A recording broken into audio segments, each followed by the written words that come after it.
Wrestling has more than one royal family.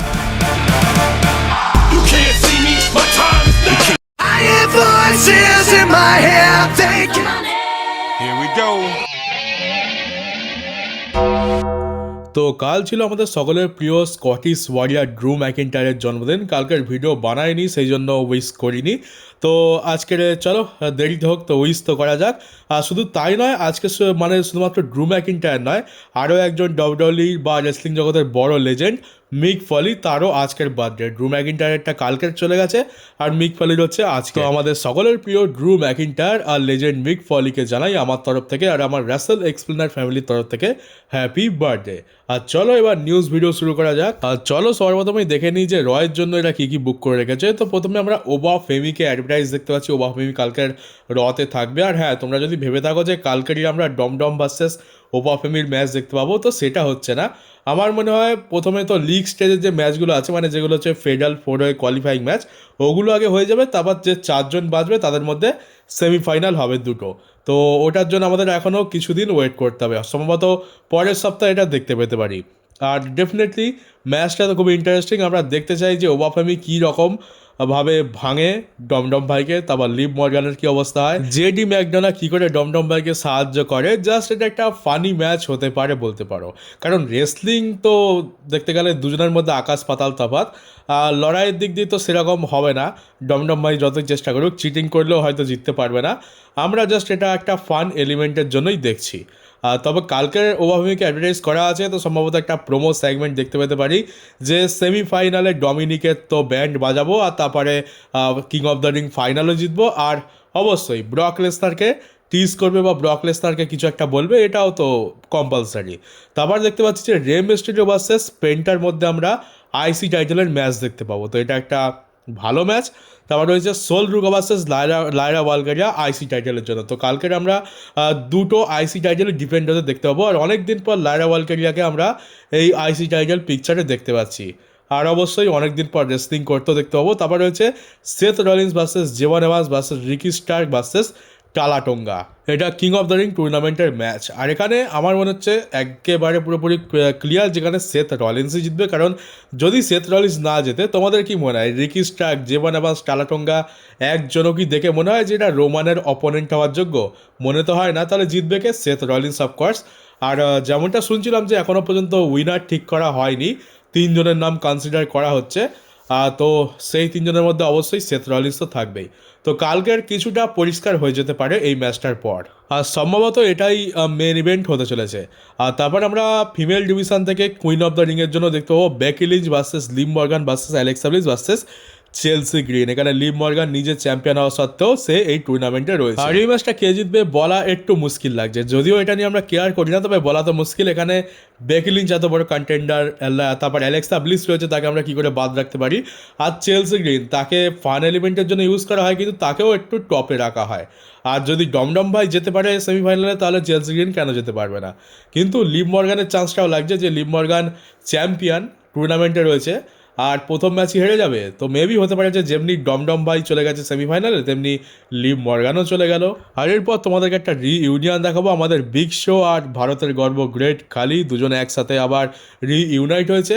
পেছনে কমিকনের logo আর তার লেখাটা দেখতে পাচ্ছি। তো কমিকনের ব্যাপারে অতটা জানি না, শুনেছি নাকি অনেক সিনেমা রিলেটেড কিছু একটা হয় আর ইভেন্টও করে, তো সেইখানেই হয়তো এদের দুজনের গেছিলো, তো সেখানে রিইউনিয়ন হয়েছে। আর একজন লম্বা মানুষের সাথে আরেকজন লম্বা মানুষ দাঁড়ালে দেখে মনে হয় যেন খুবই নর্মাল। এইদিকে আমাদের সামনে তো এটা ভাই বহুত বড় বড় জায়েন্ট। অ্যাকচুয়ালি দুজনেরই হাইট প্রায় 7 ফুটের কাছাকাছি, কিংবা হয়তো তারও বেশি হবে, ভুলে গেছি। আর গ্রেট খালি তো দেখছি বিগসোর থেকেও কয়েক ইঞ্চি বা কিছু সেন্টিমিটার লম্বা লাগছে। আর এককালে এরকম জায়েন্ট রেসলারই ছিল ডাব্লিউডব্লিউইর একদম অনেক বড় একটা অ্যাট্রাকশন, খুবই এন্টারটেন তো করেছে ডিওয়ান কেন, গ্রেট খালি, বিগসো। কিন্তু এখনকার যুগে জায়েন্ট আর কি বলবো, একটাই জায়েন্ট ছিল, তাকেও এখন ট্রিপল এ প্রমোশনে সার্কাস দেখানোর কাজে ইউজ করা হচ্ছে।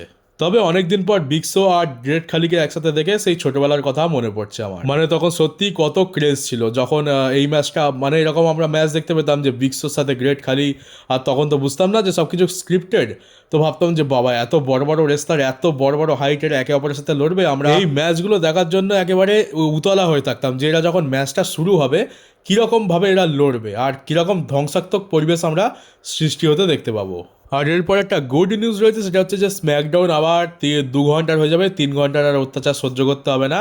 আর এটার ডেট হচ্ছে জুলাই মাসের 3 তারিখ। জুলাই মাসের 3 তারিখ থেকে স্ম্যাকডাউন আবার 2 ঘন্টার হয়ে যাবে। আর এই নিয়ে জানি না কতবার যে টাইমিং চেঞ্জ হলো, আর অনেকবার হয়েছে 2 ঘন্টার করেছে, আবার 2 ঘন্টা থেকে 3 ঘন্টা গেছে, আবার 3 ঘন্টা থেকে 2 ঘন্টা এসছে, আবার 2 ঘন্টা থেকে 3 ঘন্টায় গেছে। এটা প্রায় 3-4 বার তো হয়েই গেছে। আর যদি বলো ফ্যান্সরা তো ভাই 2 ঘন্টা কি 1 ঘন্টার স্ম্যাকডাউন দেখতে চায়, কারণ স্ম্যাকডাউনের যে জিনিসগুলো হয় সেগুলো সহ্য করার ক্ষমতা ওই ভোরবেলা উঠে আমাদের তো ভাই নেই। আর এখন করে তো হাইলাইট দেখতে গিয়েও আমাদের খুব বুকে ব্যথা লাগে। তো যদি 2 ঘন্টা করেই হয় 3 ঘন্টার জায়গায় জুলাই মাস থেকে, তাহলে একটু 1 ঘন্টা বরঞ্চ অত্যাচার কম হবে।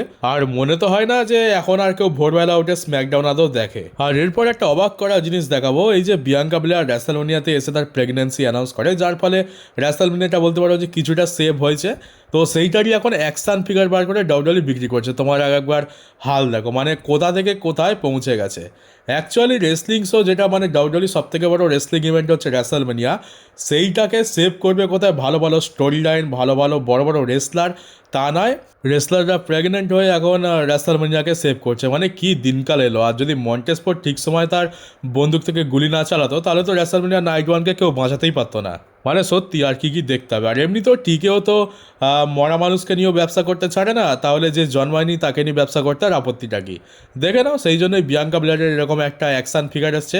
আজ পর্যন্ত ডাব্লিউডাব্লিউর ইতিহাসে এরকম টাইপের কোনো অ্যাকশন ফিগার এসছে বলে তো আমার মনে হয় না। আমাদের বন্ধুদের মধ্যে যারা ডাব্লিউডাব্লিউ দেখে না, তাদেরকে আমরা ডাব্লিউডাব্লিউ নিয়ে অনেক গর্ব করি যে জন সিনা, ব্রক লেসনার, রকের মতো রেসলার রয়েছে, এই ম্যাচে এই হয়েছে, ওই ম্যাচে ওই হয়েছে।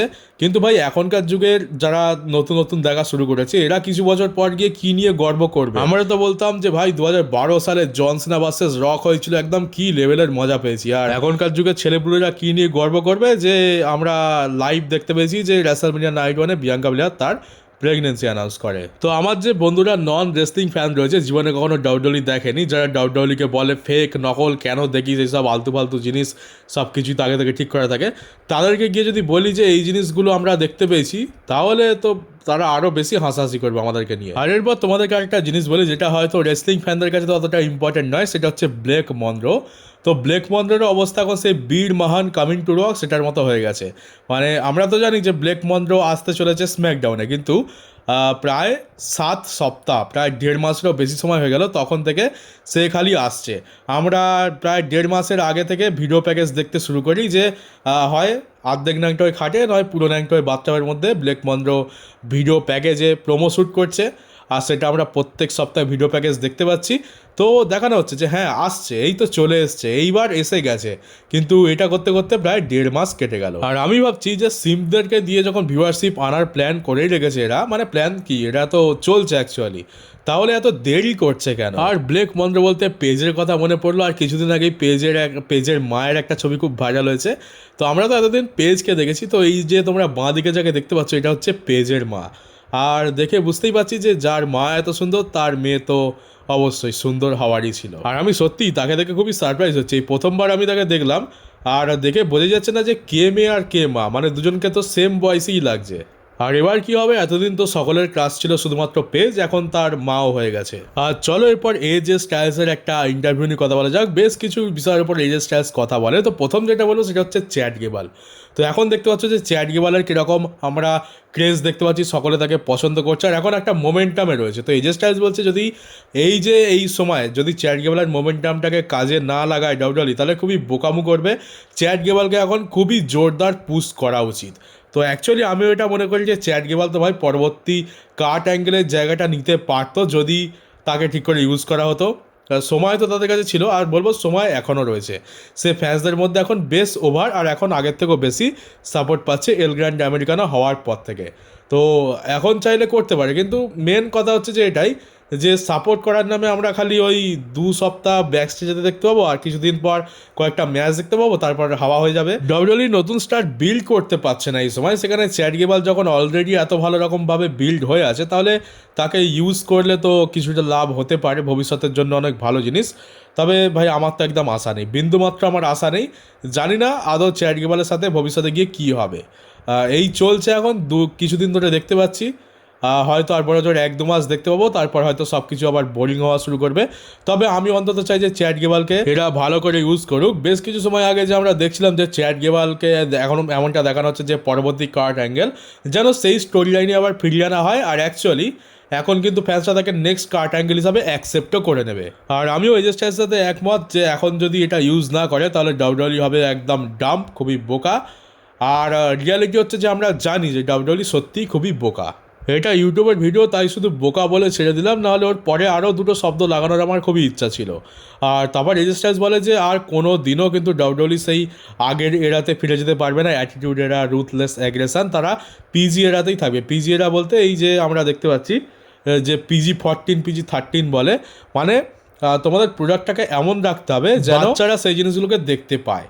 মানে ওই অ্যাটিটিউডেরাতে যেরকম উল্টোপাল্টা দেখানো হতো, নুঙ্গি পুঙ্গি করে দেওয়া হতো, সেক্সুয়াল জিনিস দেখানো হতো, ওইগুলো তো একদমই করতে পারবে না। আর এই যে মাথা ফেটে যাওয়া, রক্তারক্তি, মানে যে জিনিসগুলো আমরা AEWতে দেখতে পাই, ব্রুটালিটি, সেইগুলো তো আরোই দেখতে পারবে না। তো এইরকম একটা নিয়ম করে দিয়েছে, যার ফলে আমরা দেখতে পাচ্ছি যে এই রকম বেকার বেকার জিনিস এত বেশি এক্সট্রিমেতে ডাব্লিউডাব্লিউ যেতেই পারে না। তোমরা জিজ্ঞেস করো না যে ডাব্লিউডাব্লিউর অত ক্ষমতা নেই, ডাব্লিউডাব্লিউ অত বেশি এক্সট্রিমে যেতে পারে না কেন? তো এটাই হচ্ছে তার কারণ, তারা চাইলেও অত বেশি এক্সট্রিমেতে যাবে না, অত বেশি ব্রুটালিটি দেখাবে না। এরা বাচ্চাদের জন্যই অ্যাকচুয়ালি শোটা রাখছে, যেন সকল বাচ্চারাই দেখতে পারে, আর বুড়োরা তো অবশ্যই দেখবে। এবার এর পেছনে কারণ একটা অনেক বড় আছে, সেটা হচ্ছে স্পন্সরশিপ। আমরা দেখেছি স্লিম জিম রয়েছে, তারপরে অনেক রকমের আইসক্রিম রয়েছে, চকলেট রয়েছে, এগুলো কিন্তু অ্যাডভার্টাইজ করে বা স্পন্সার দেয় ডাব্লিউডাব্লিউতে। এবার ওগুলো খাবে কারা? বাচ্চারা।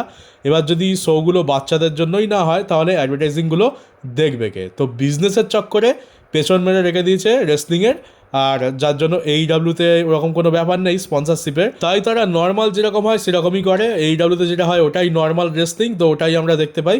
কিন্তু ডাব্লিউডাব্লিউ সেগুলো করার ক্ষমতা নেই, তাদের হাত পা বাঁধা। আর সব কিছুর পেছনেই রয়েছে টাকা, টাকার লোভেই এরা এই কাজগুলো বহু বছর ধরে করছে। কিন্তু এমনটা নয় যে তোমাকে রেসলিংয়ের বা বলতে পারো যে এই যে বিজনেসটা রয়েছে এটাকে এন্টারটেনিং করার জন্য তোমাকে ওই মাথা ফাটানো, ব্রুটালিটি দেখানো জরুরি।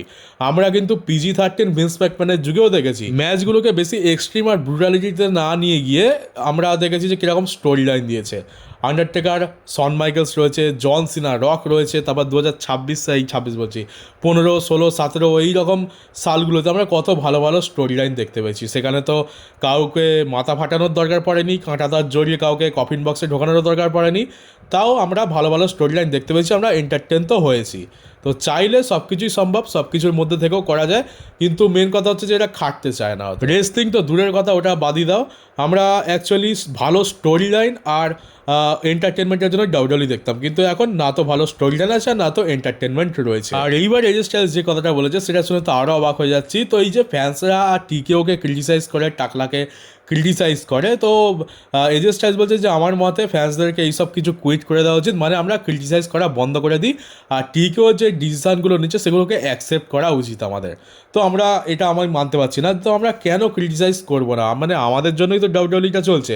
মানে আমার কথা বাদ দিয়ে, আমি তো ভাই জীবনে কোনো দিন টিকিট কেটে দেখিনি, আমেরিকানসদের কথা বলছি, তারা শোতে যাচ্ছে, তারা ভিউয়ারশিপ আনছে, তাদের জন্যই তো চলছে। যদি এরিনাতে লোকজন না আসে তাহলে ডাব্লিউডাব্লিউ কীরকম লস খায় সেটা আমরা রিসেন্ট টাইমে দেখেছি। এরিনাতে কত কম লোক আসছে, ভিউয়ারশিপ তো 1 মিলিয়নের নিচে নেমে যাওয়ার পর্যায়ে পৌঁছে গেছে।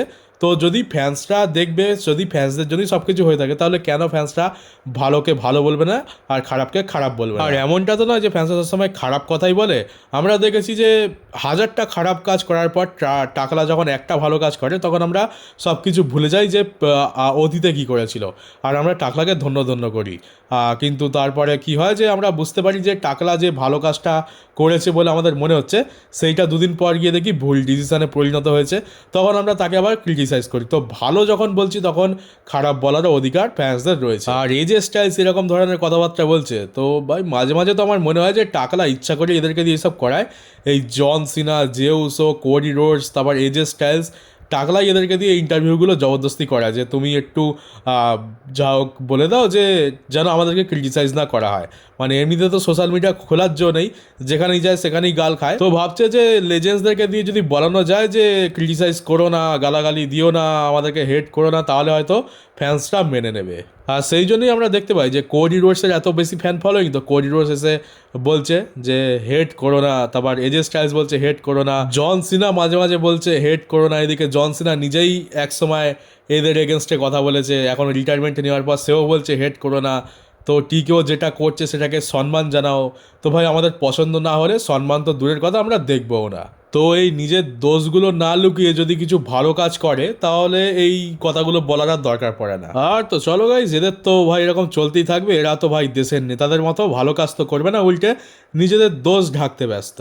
তো চলো, যারা নতুন চ্যানেলটাকে অবশ্যই সাবস্ক্রাইব করে নোটিফিকেশন বেলটিকে অন করে দিও, আর পারলে ভিডিওটাকে শেয়ারও করে দিও। আর চলো দেখা হচ্ছে পরবর্তী একটা নিউজ ভিডিওতে।